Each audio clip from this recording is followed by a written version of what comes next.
Agora vem. Tá chegando. Ricardo Amorim. Vamos lá.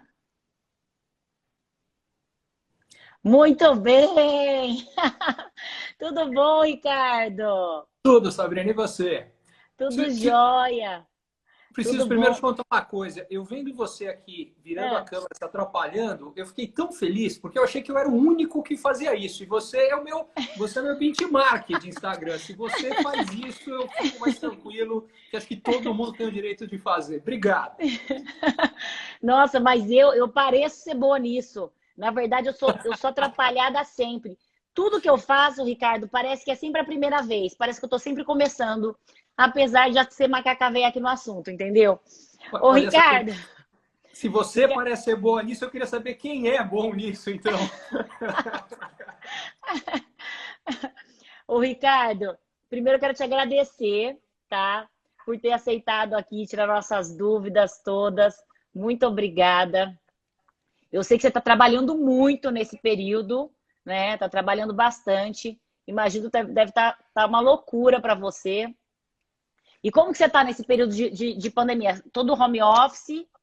Você mora em São Paulo? Moro em São Paulo, estou em home office e a vida está uma loucura. Eu tenho certeza que ela só não deve estar mais louca do que a sua, porque eu sei que a minha agenda de fácil não tem absolutamente nada, mas tenho certeza que a sua deve me dar uma sensação que a minha até que não é tão complicada assim. Agora está bastante Mas corrido, sim, eu acho que a vida de todo mundo mudou, né? É sem dúvida. impressionante, assim. Eu estou me adaptando, eu estou tendo que fazer tudo. Eu sempre tive uma equipe muito grande trabalhando comigo, assim, sabe? É, e agora eu estou tendo que me virar sozinha, por isso que coloca tudo torto, faz do nosso jeito.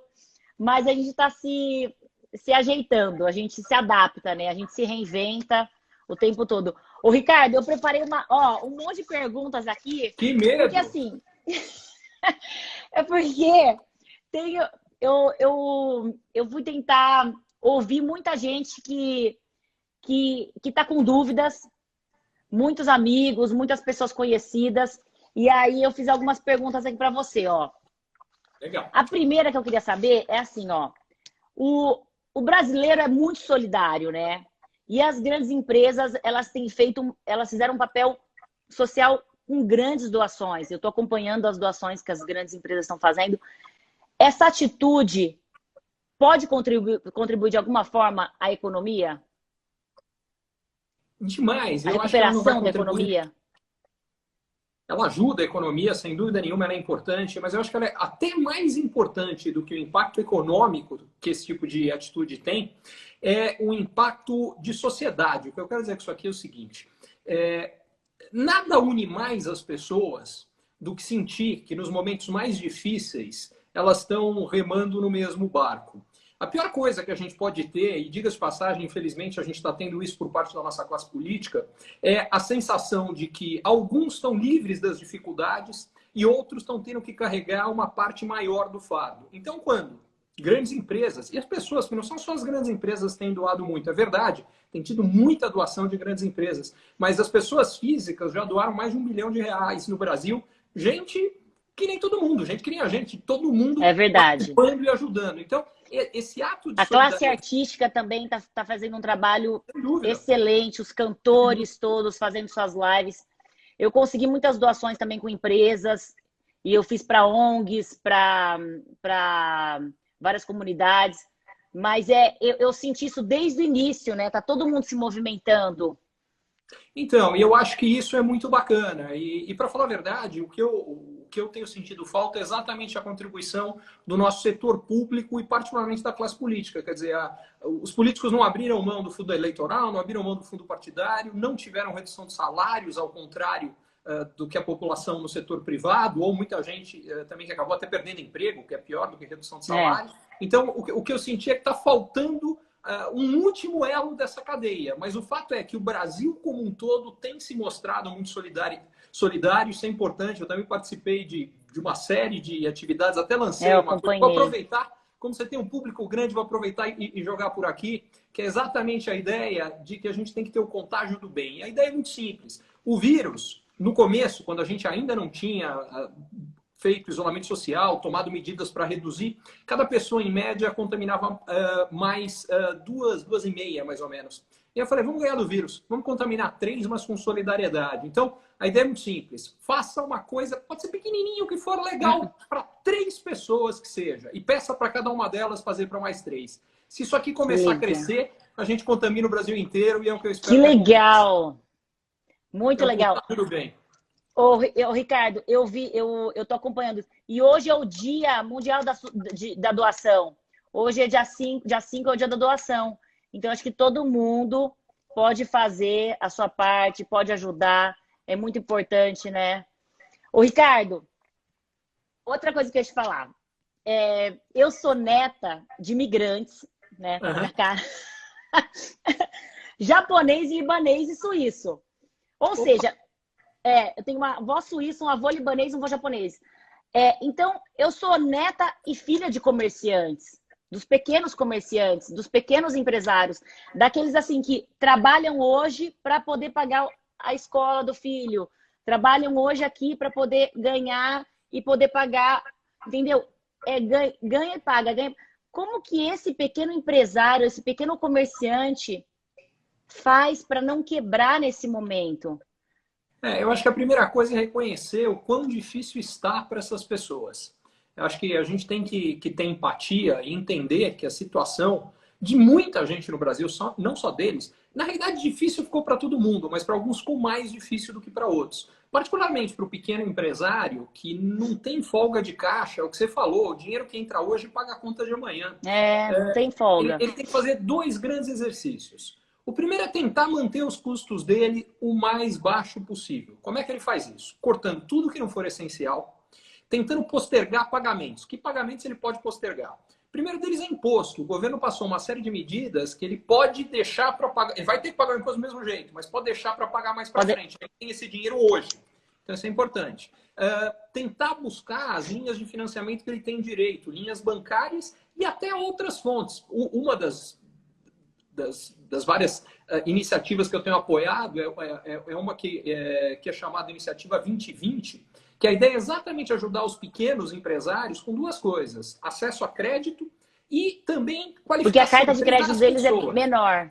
Exatamente. As grandes empresas normalmente conseguem tomar dinheiro emprestado. As pequenas estão tendo muitas dificuldades.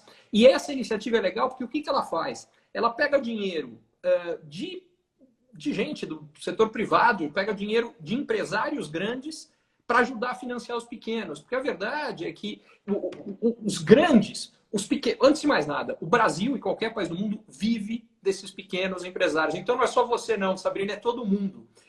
São os maiores empregadores que tem no Brasil e em todos os lugares do mundo. Então é super importante que esses negócios continuem firmes, continuem de pé, continuem empregando. É importante não só para os negócios, mas para a economia como um todo. E aí é que a dificuldade de crédito deles era um dos grandes problemas. Como é que a gente resolve isso aí? Possibilitando que grandes empresas, que muitas vezes essas têm acesso a crédito, possam repassar uma parte desse dinheiro para chegar dinheiro mais barato nos pequenos. Isso já está acontecendo, tem iniciativas muito legais nesse sentido. Nossa, é muito importante isso. Porque o problema é o seguinte, os pequenos empresários, as pequenas empresas, eles geram empregos também. E se eles quebram, eles vão mandar muita gente embora. Exatamente. Né?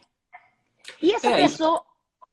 E aí a pessoa que está desempregada no momento, qual que é a dica que você dá para a pessoa que já perdeu o emprego? Bom, acho que tem algumas coisas. A primeira você é muito forte naquele LinkedIn, né? Eu não tenho. É verdade. Olha, Sabrina, esse LinkedIn é bom para essa pessoa? Sem dúvida. Sem dúvida que o LinkedIn é uma forma das pessoas que estão procurando alguém para contratar encontrarem essa pessoa. Então, quem está procurando emprego precisa fazer algumas coisas. A primeiro, precisa contar para todo mundo que está procurando emprego. Quando eu digo para todo mundo, é contar para as pessoas próximas delas, falar, olha, e não é simplesmente falar, olha, estou desempregado, mas é falar, ó... É porque eu fico pensando assim, o jovem que trabalha na vendinha aqui da esquina e paga a faculdade dele, tá? Além de perder o emprego, ele não vai mais poder pagar a faculdade. Ele se vê num buraco. E aí ele fala assim... Eu vou ter que parar de pagar a faculdade. A faculdade também vai sofrer, né? É o que a gente estava falando dessa... Na economia tudo está ligado. Então a gente tem que evitar exatamente esse efeito bola de neve, porque a bola de neve vai crescendo cada vez mais. Mas especificamente essa pessoa, o que ela precisa fazer? Primeiro é contar com as pessoas em volta dela para tentar ajudá-las a conseguir um emprego. Então, no exemplo que você está dando, o jovem que trabalha nessa vendinha. Eventualmente, pode ser que tenha uma outra pessoa que ele conheça, ou alguém que conheça ele, que conhece um terceiro, que está precisando de alguém, por exemplo, para fazer uma entrega. Porque então tem algumas coisas que diminuíram muito. Então, por exemplo, o comércio está sentindo, mas tem outras que cresceram. Por exemplo, serviços de entrega. Deixa eu dar... E isso é uma outra coisa que eu acho que todo mundo que está procurando emprego precisa pensar, que é o que eu sei fazer e o que está precisando agora. Então, o que eu sei fazer e o que está precisando. Porque o problema é, às vezes tem alguma coisa que a gente sabe fazer, que a gente faz bem, mas que naquele momento, por alguma razão, as pessoas não estão contratando. Então, esse não é o caminho. Mas tem um monte de outras coisas que estão precisando. Então, deixa eu dar alguns exemplos. Por exemplo, vamos criar uma situação que você falou desse jovem. De repente, na região que ele mora, pode ser que tenha gente de idade que, até por ser mais vulnerável à doença, não está querendo sair de casa, e que ele fala o seguinte, olha, por que você não faz o seguinte, me fala o que você precisa, eu vou comprar para você e trago para você. Tem que se mostrar, na realidade, o que eu acho que a gente precisa buscar aqui é como ajudar as pessoas, e no caso de alguém que está procurando emprego, é como ajudar alguém e ao mesmo tempo ser remunerado por isso. Boa. Boa. Muito importante. Muito, muito importante, Ricardo. Ô, Ricardo, e me fala uma coisa. Deixa eu ver aqui que eu tinha anotado. Como pequeno empreendedor, já falei, já falamos do pequeno empreendedor. E os grandes empresários? Tem algum risco para as grandes empresas? Por exemplo, essas grandes empresas, elas também elas também vão passar por alguma crise? Ou elas estão passando por dificuldades grandes, mas em geral elas têm pelo menos a grande maioria delas, tem duas coisas que as tornam menos vulneráveis do que as pequenas empresas. A primeira delas é que elas têm acesso a crédito dos bancos. Como elas têm normalmente ativos como garantia desses empréstimos, elas conseguem tomar dinheiro emprestado, coisa que às vezes o pequeno comerciante, por exemplo, que você dava como exemplo, não consegue. A segunda é que normalmente elas já tinham, até por uma questão de planejamento estratégico, uma folga de caixa que dá para ficar algum tempo sem receita. É claro que nenhuma empresa consegue ficar para sempre. E essa é a razão pela qual o grande desafio é a gente cuidar da doença e, ao mesmo tempo, encontrar como gradualmente normalizar a vida. Porque cuidando da doença, ficando fechado eternamente, a gente mata a economia. Por outro lado, saindo, sem ter as medidas... Então, esse momento é muito delicado, né? Super. Como que a gente resolve isso? De ficar, de sair, o que fazer? Olha, fundamentalmente são duas coisas. A primeira... Eu até mandei uma pergunta aqui para você. Eu já colocado aqui, ó. Cadê o que eu coloquei aqui, ó? Nesses tempos de crise econômica e sanitária, o que é pior? Ser ministro da Saúde ou ser ministro da área econômica? Por quê? Acho que os dois, até porque eu acho que os dois têm que trabalhar juntos. Porque se a gente vencer só uma dessas duas batalhas sem vencer a outra, a gente vai acabar perdendo as duas. O que eu quero dizer com isso? Então, digamos que a gente fala, não, vamos cuidar da saúde e dane-se a economia. Fica fechado o tempo que precisar. Se ficar fechado 2 anos, a gente fica. Se ficar fechado 2 anos, morremos todos de fome. E aí dia 15 agora eu vou fazer 2 meses que eu tô trancada aqui em casa. Pois é, uma loucura. E aí uma loucura. Então chegou exatamente o meu ponto. Então não dá para fazer isso. Mas tem gente que é o contrário. Fala, não, esquece. As pessoas morrem de qualquer jeito. Se tiver que morrer, que morra de coronavírus. Vamos todo mundo para a rua, vamos retomar a vida. Só que se você fizer isso, a gente vai ter um mar de caixões e não vai dar para acontecer. O que vai acabar acontecendo, porque o problema é assim, a letalidade da doença, quando a gente trata as pessoas, ela é baixa. O percentual de pessoas que morrem de coronavírus dos que pegam é relativamente pequeno, com tratamento. Só que se a gente tem um monte de gente ao mesmo tempo, e aí não tem hospital, não tem quarto de UTI para tratar essas pessoas, aí vai lá em cima e morre um monte de gente. A gente já viu essa história, infelizmente, nos Estados Unidos, já viu na Europa, enfim, lugares muito mais ricos que o Brasil tiveram esse problema. Então não dá. Então qual é o desafio? É conseguir manter a transmissão da doença sob controle, e aí é onde entra usar máscara, aí é onde entra lavar a mão o tempo inteiro, aí é onde entra cumprimentar as pessoas assim e não assim. Mudar a forma da gente cumprimentar. A gente vai ter que mudar isso, né? Já mudou essa forma de viver em sociedade. Sim. Os beijinhos, os abraços. Eu digo infelizmente porque eu sou do tipo que gosta de abraçar e dar beijinho, mas não tem jeito, tem que fazer.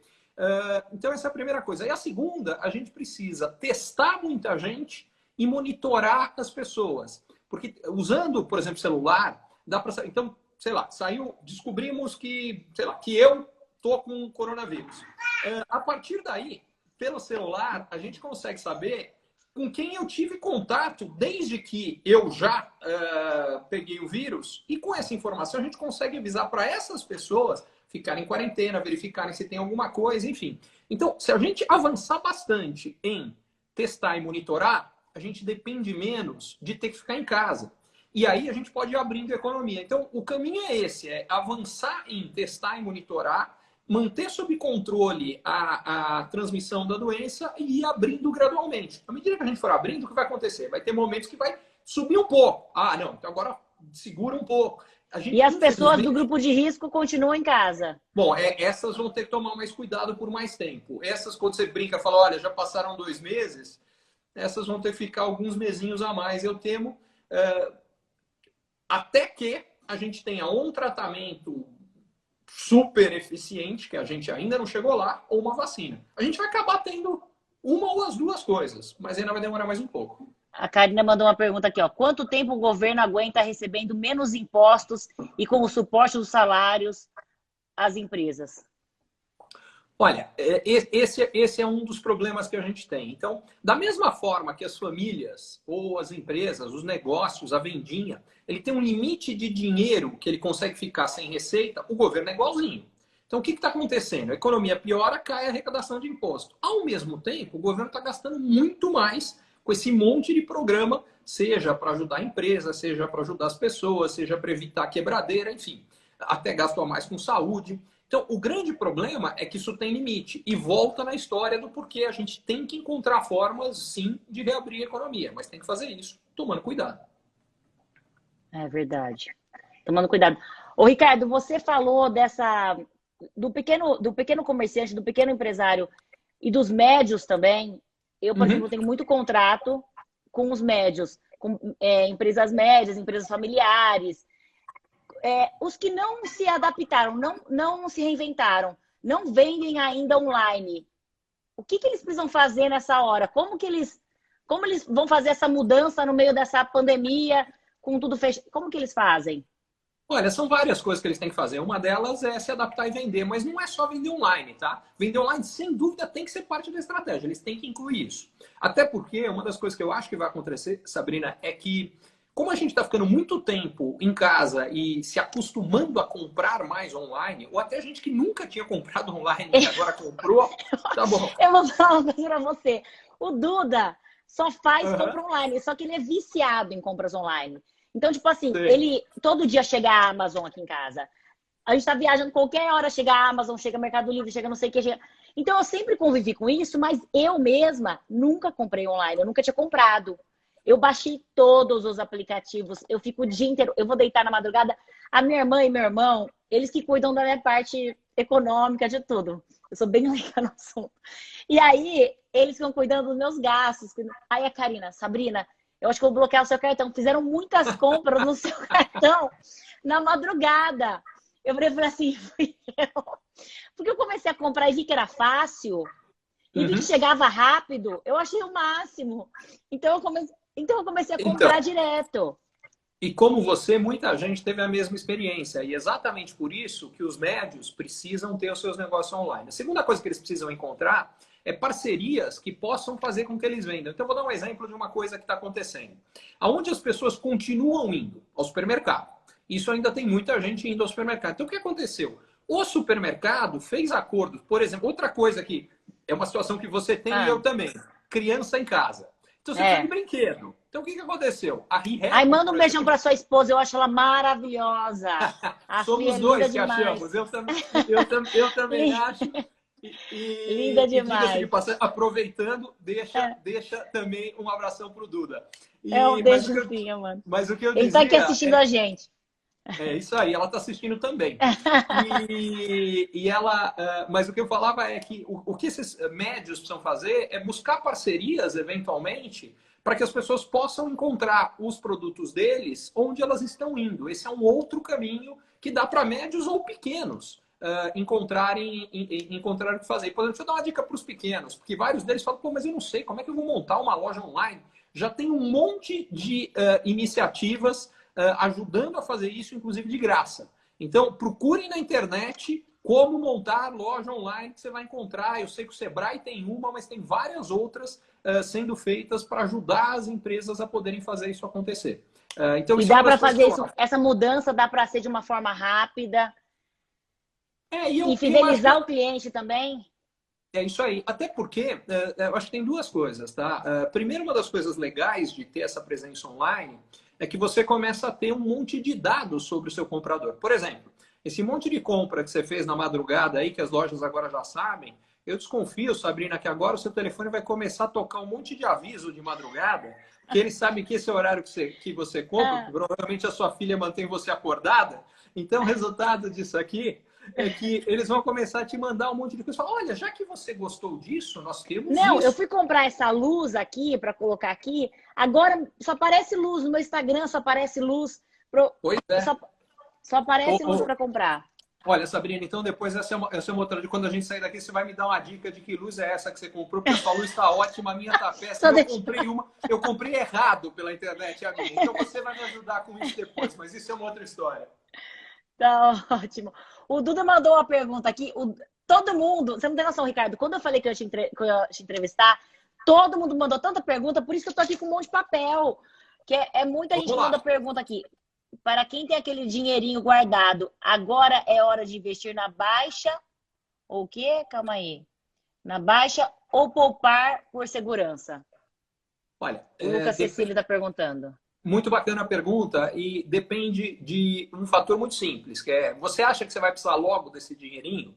Se você achar que pode precisar dele nos próximos meses ou ainda esse ano, poupe por segurança. Porque a gente não sabe quanto tempo a gente vai ficar em casa, se essa crise econômica demorar mais. Sabe qual é a coisa que mais me dá medo? É que naquele processo que eu te falei de reabrir, é a gente ter um outro pico grande da doença e ter que voltar para casa por um tempão lá na frente. Muita gente falou isso para mim. Eu falei com bastante gente que falou que vai ter, que pode acontecer isso, né? Pode, porque quando a gente vê outros surtos anteriores de outras doenças, isso já aconteceu. Então não seria surpresa que acontecesse aqui. Ô, Ricardo, qual que é o país exemplo para você nesse momento de crise? Olha, tem Quem que está alguns. enfrentando bem esse momento? Então vamos lá. Um deles é Taiwan. Taiwan está fazendo um trabalho espetacular. Um detalhe, né? Taiwan só não está encostado na China porque é uma ilha, mas enfim, está muito pertinho ali da China, que é onde começa Ah, a doença. E teve um número de casos muito pequeno. Se eu não me engano, mortos foram só 6 em Taiwan. E o que eles fizeram muito bem foi o que eu te falei: foi testar muita gente, monitorar muita gente. Agora, Taiwan é um lugar rico e pequeno. Agora, o Senegal, por exemplo, um lugar na África, pobre, muito mais pobre que o Brasil, renda per capita muito mais baixa que a gente, conseguiu controlar muito bem. Por quê? Porque eles agiram muito rápido. E por que eles fizeram isso? Porque, em geral, os países da Ásia estão indo bem. E a razão dos países da Ásia é que eles tiveram antes surto de 2 outras doenças, da SARS e da MERS. E aí, com isso, eles aprenderam como responder. No caso específico do Senegal, o problema foi o HIV. Eles tiveram muita gente contaminada. Então, assim que começou a doença, eles foram um dos primeiros a fechar aeroporto e antes de tentar fechar, controlar, monitorar todo mundo que estava chegando no aeroporto.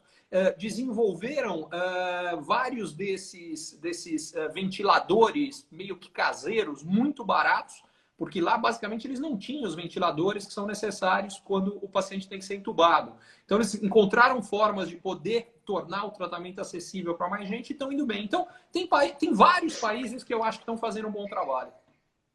que bom. E o Brasil, o que você acha que a gente tem que fazer? Que a gente precisa fazer? Eu Urgente. acho, então, eu acho que num primeiro momento a gente fez o que dava, que era a história do isolamento. O problema entre as várias. Assim, Sabrina, o que dá para fazer? Então vamos lá. A taxa de transmissão da doença, sem a gente fazer nada, sem tomar cuidado nenhum, no Brasil, quando começou, chegou a ser de 4 pessoas contaminadas, cada pessoa contaminava 4. Aí a gente começou a fazer um monte de coisa, que eu falei, lava a mão, na hora que espirrar, espirra para cá, usa máscara. Essas coisas reduzem essa transmissão, mas não reduz para baixo de 1, porque quando uma pessoa contamina mais de uma, tem cada vez mais gente contaminada. Quando uma pessoa contamina menos do que uma, começa a cair e a gente controla a doença. A gente ainda não chegou em 1 no Brasil. A gente está mais ou menos no Brasil como um todo em 1,5, tá? Mas era 4. Já caiu bastante. Precisamos cair mais um pouquinho para ir poder Para poder voltar. Exatamente. Mas para voltar e não subir de novo, teste e monitorar. É o que a gente vai precisar fazer e é o que a gente demorou muito. No começo a gente foi muito mal nessa área. Tem uma pergunta aqui que eu gostei bastante, que é aqui, ó. Quando surgir a cura ou uma vacina contra o Covid, como acreditar que essa medicação não chega ao mercado com preços altíssimos para compensar o investimento que os laboratórios do mundo fizeram?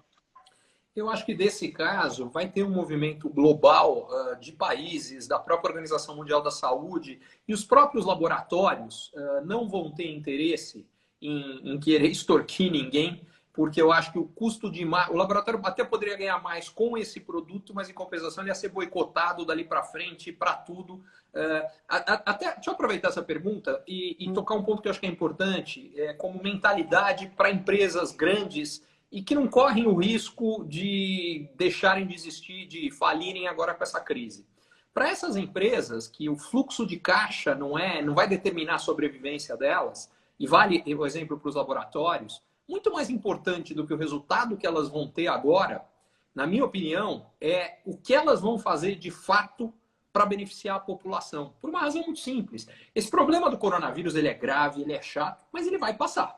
A humanidade vai ganhar essa batalha. Não tenho dúvida nenhuma que a gente vai sair dessa. E a diferença é que a empresa que estiver muito preocupada com o resultado dela agora, mas com medidas que sejam super impopulares, como seria o exemplo dessa, o laboratório querer extorquir a população nesse momento, elas vão ser punidas lá na frente. Ao contrário, as empresas que fizerem a coisa certa agora, e você falava no começo que várias empresas estão doando, por exemplo, é parte disso. O que vai acontecer é que elas vão ganhar a boa vontade dos clientes delas para sempre. Porque claro, ganha credibilidade, né? Ganha empatia, ganha credibilidade. Exatamente. A gente não Uma empresa vivendo um momento precisa normal. disso. Eu acho exatamente isso. Uma empresa precisa, um país precisa e as pessoas precisam. Fazem bem para quem faz e faz bem para quem recebe. Eu vi um vídeo seu no seu IGTV, um que você fala que a gente evoluiu 5 anos em termos em dois, né? Ai, como que é? Explica isso. Eu acho que a história é a seguinte, eu comentava que eu tento ajudar empresas já faz uns 4, 5 anos a fazerem esse processo de transformação digital. Você dava exemplo, por exemplo, das lojas terem um e-commerce. Isso é uma parte da transformação digital e tem várias outras. E eu não tenho dados para dizer o que eu estou falando, mas a minha impressão é que nos últimos 2 meses o mundo evoluiu, e o Brasil também, evoluíram mais em transformação digital, em fazer as coisas acontecerem aqui nesse telefoninho que a gente está conversando, mais do que nos últimos 5 anos. Não, bom, quando que você viria um papo de Ricardo Amorim com Sabrina Sato se não fosse essa pandemia, essa loucura, essa quarentena, né? E eu acho que essa é uma das coisas legais também, né? A gente, é muito legal tudo isso que está acontecendo. No meio desse monte de problema, ver as coisas boas que podem nascer das dificuldades. A gente está vivendo uma delas agora, nesse momento. Eu tenho que te agradecer por esse momento. Deixa eu te falar uma coisa. Qual você acredita que será a maior mudança no mundo depois dessa crise no mundo empresarial? Olha, eu acho que a mais importante é... Até a Monja Cohen está aqui. Um beijo, Opa, Monja. que honra, que coisa legal. Outro. E fanzaço dela.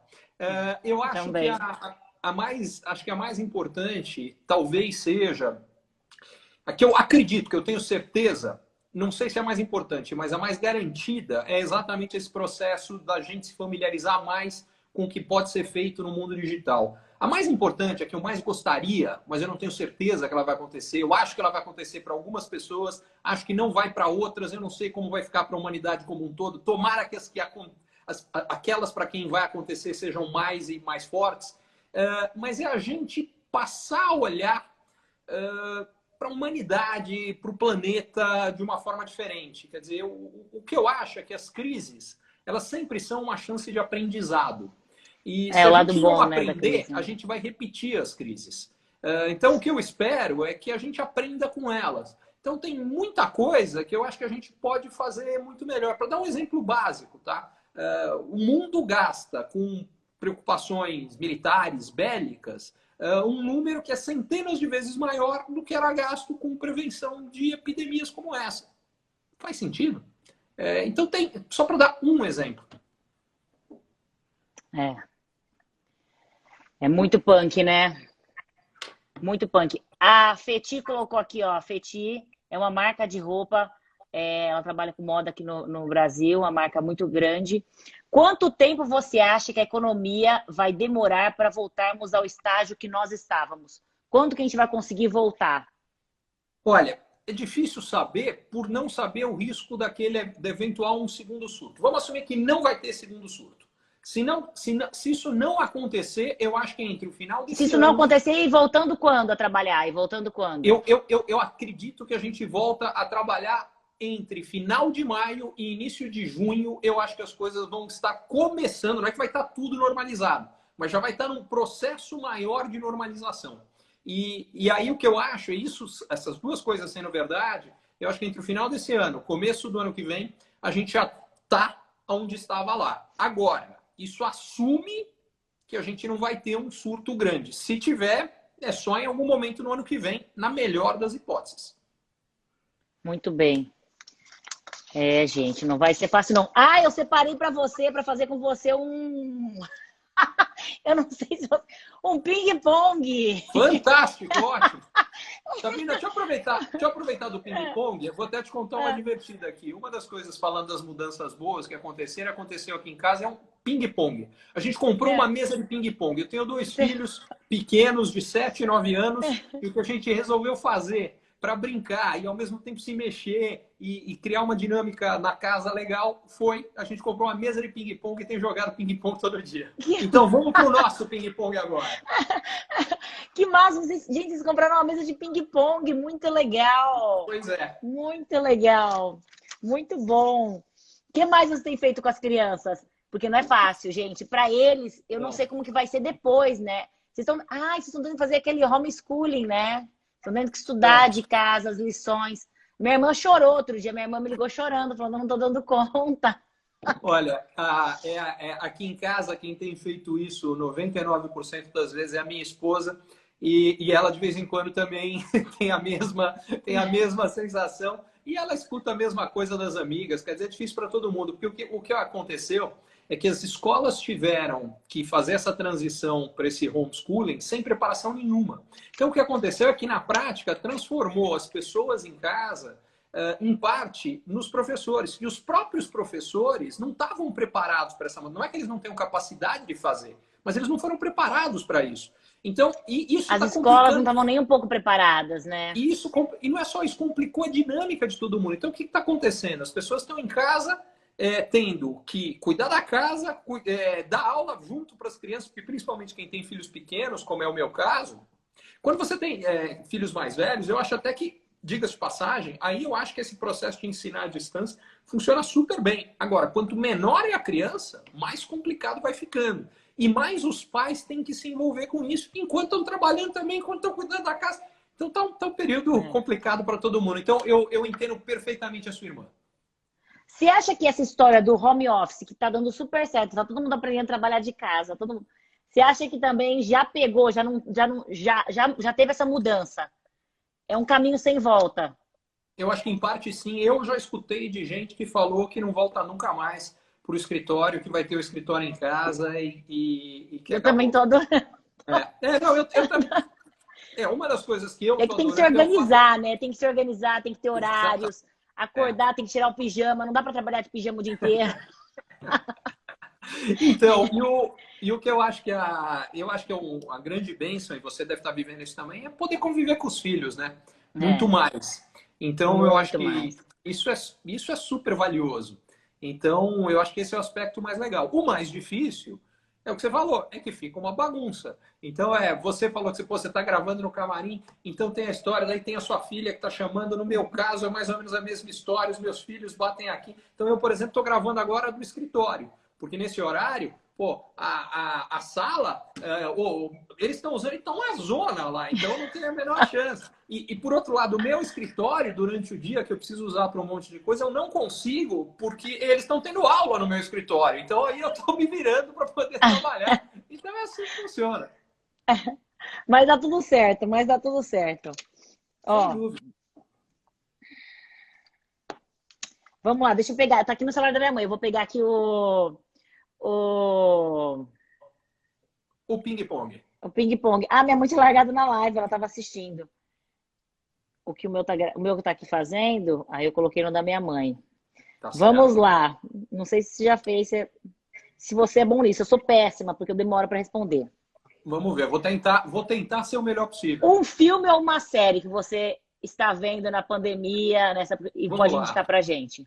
A série que eu tô vendo é A Última Dança da Netflix, que é da vida do Michael Jordan, mas conta toda a história do Chicago Bulls. Eu adoro Ai, o esporte, Carim tá vendo, meu irmão falou que é demais, que é tem que assistir. sensacional. Eu sou apaixonado por esporte e, enfim, tô adorando.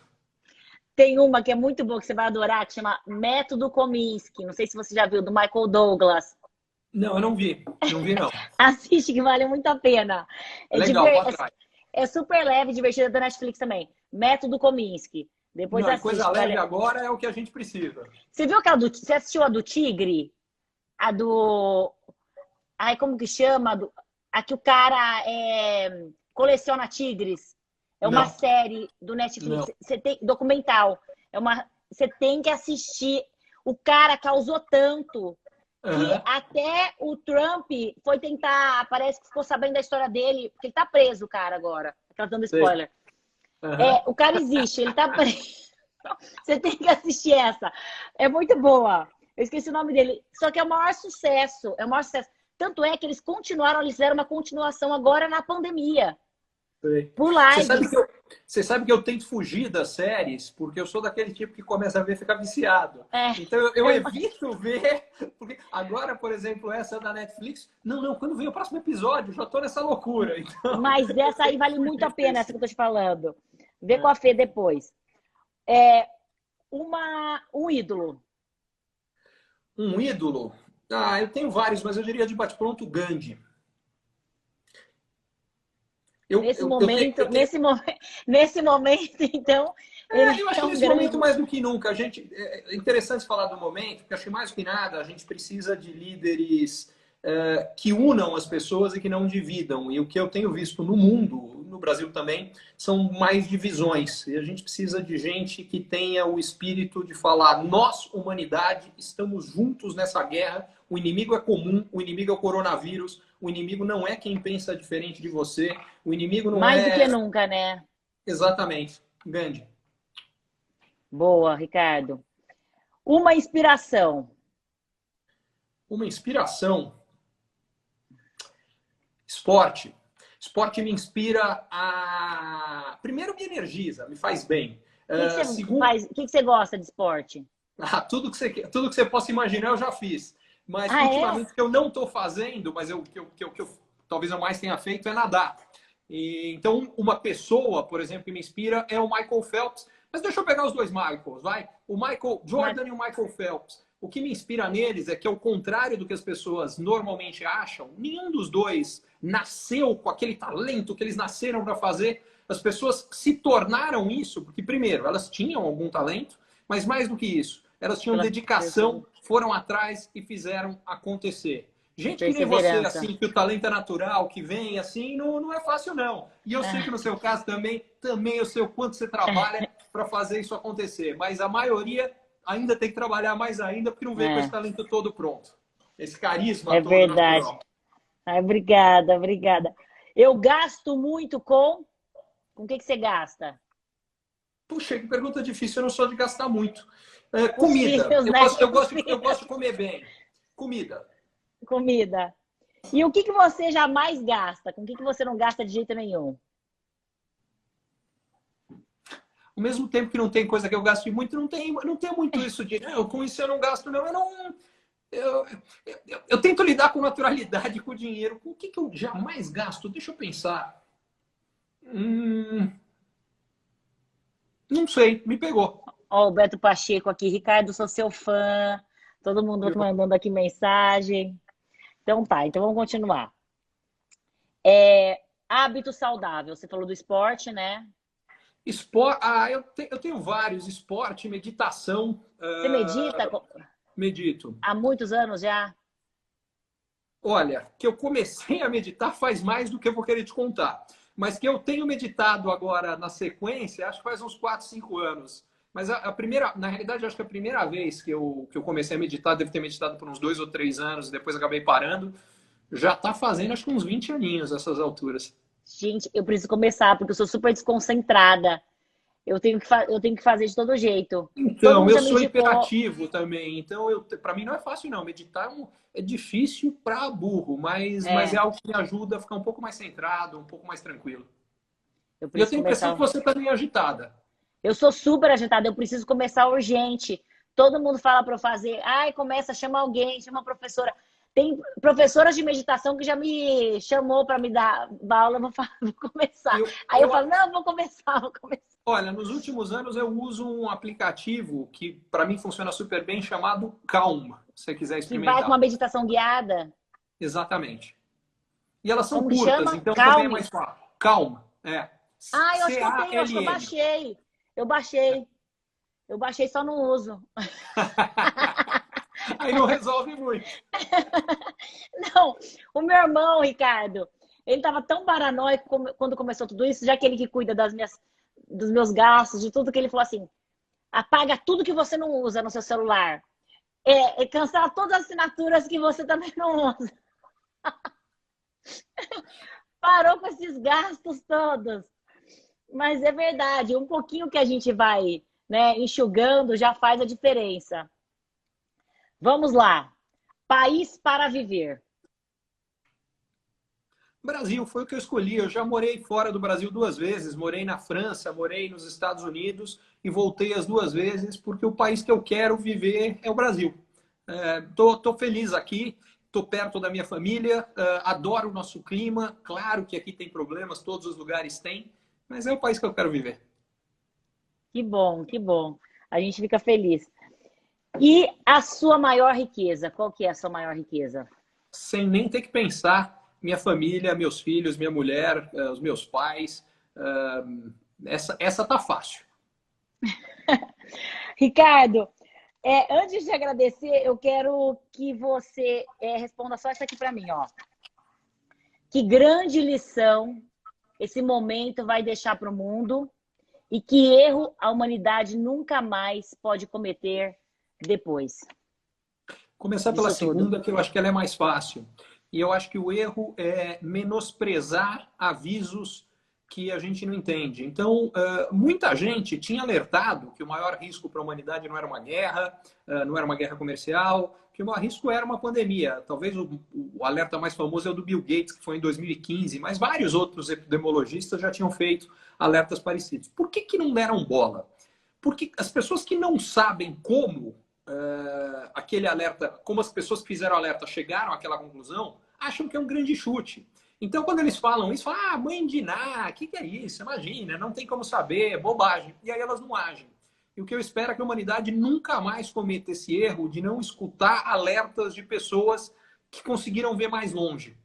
Então, essa é a primeira coisa. Agora, o que eu acho que é o grande aprendizado para mim disso aqui é a gente encontrar, entender o que é a coisa mais valiosa e conseguir viver de acordo. Então, por exemplo, a última pergunta que você fez e que para mim foi tão fácil responder, o que é a coisa mais preciosa que eu tenho, Família. eu acho que é saber isso e conseguir viver de acordo. Que isso eu nem acho que eu estou fazendo um trabalho tão bom nos últimos dias, não. Para falar a verdade, eu me culpo, porque esse monte de coisa que você falou que eu estou fazendo, eu estou mesmo. Então, eu estou envolvido em um monte de iniciativas para tentar ajudar as pessoas a lidarem com Que esse bom. momento, desde garantir que chegue cesta básica em favela, garantir que tenha financiamento para as empresas pequenas, garantir que os profissionais de saúde de hospital de periferia recebam equipamento de proteção. E tudo isso é super bacana, é super importante. Tem mais o meu trabalho, tem um monte de coisa. Mas a minha família é mais importante do que É tudo verdade. isso. E nem sempre eu acho que eu estou conseguindo dar a atenção que eles merecem. Então, ao mesmo tempo que para mim, pelo menos, está muito claro, e essa acho que é a primeira coisa que as pessoas têm que ter, é ter claro o que é mais importante, mas segundo, tem que viver de acordo com isso. E aí eu preciso fazer um meia-culpa, que no meu caso, às vezes eu consigo, às vezes médio. Você vive sim, você dá atenção sim, tá tudo certo. Nós, pais, a gente vive se culpando, a gente vive se É cobrando, verdade. né? A gente está sempre achando que a gente pode mais. Mas eu quero te agradecer e por esse papo que tranquilizou a gente nesse momento, tá bom? Muito obrigada. Adorei. E depois que passar essa pandemia, vamos combinar de se encontrar com as famílias. Vamos fazer isso. Vai ser um prazer. Eu que quero te agradecer a oportunidade de estar aqui. E quando você falou de nós pais vivemos nos cobrando e tudo isso, deixa eu até te perguntar se a tua experiência é a mesma, porque para mim, pelo menos, Ah, eu fui abençoado por viver muita coisa legal na vida, mas nada se compara nada. com ser pai. É Concorda? verdade, é verdade. Gente, é uma emoção única, é um sentimento único, né? E é o que você falou, nesse momento a gente tem que ver o lado bom da vida. Esse momento a gente tá poder ficar com eles, eu tô Super tendo a valioso. oportunidade de ficar com a minha filha, com o Duda e com os meus pais aqui em casa, assim, todos juntos. Então, assim, eu tô pegando esse lado bom dessa pandemia, dando valor ao que merece valor, né? É o que realmente É isso importa aí. nessa Dar vida. valor ao que merece valor. Adorei a frase, muito boa. Vou usar também, eu dou teu crédito. Obrigada, Ricardo. Um beijão na Fê, nas crianças. Tá bom? Outro para todo mundo por aí, eu que agradeço. Obrigado mais uma vez. E Sabrina, Obrigada. obrigado por esse astral que você tem, que contamina todo mundo de uma forma super Obrigada a positiva. você, com o seu conhecimento, com a sua experiência, sabe, dividir com a gente, entendeu? Ser solidário nesse momento. Muito obrigada mesmo, tá? Obrigado, uma Obrigada, honra. Ricardo. Obrigado. Beijo.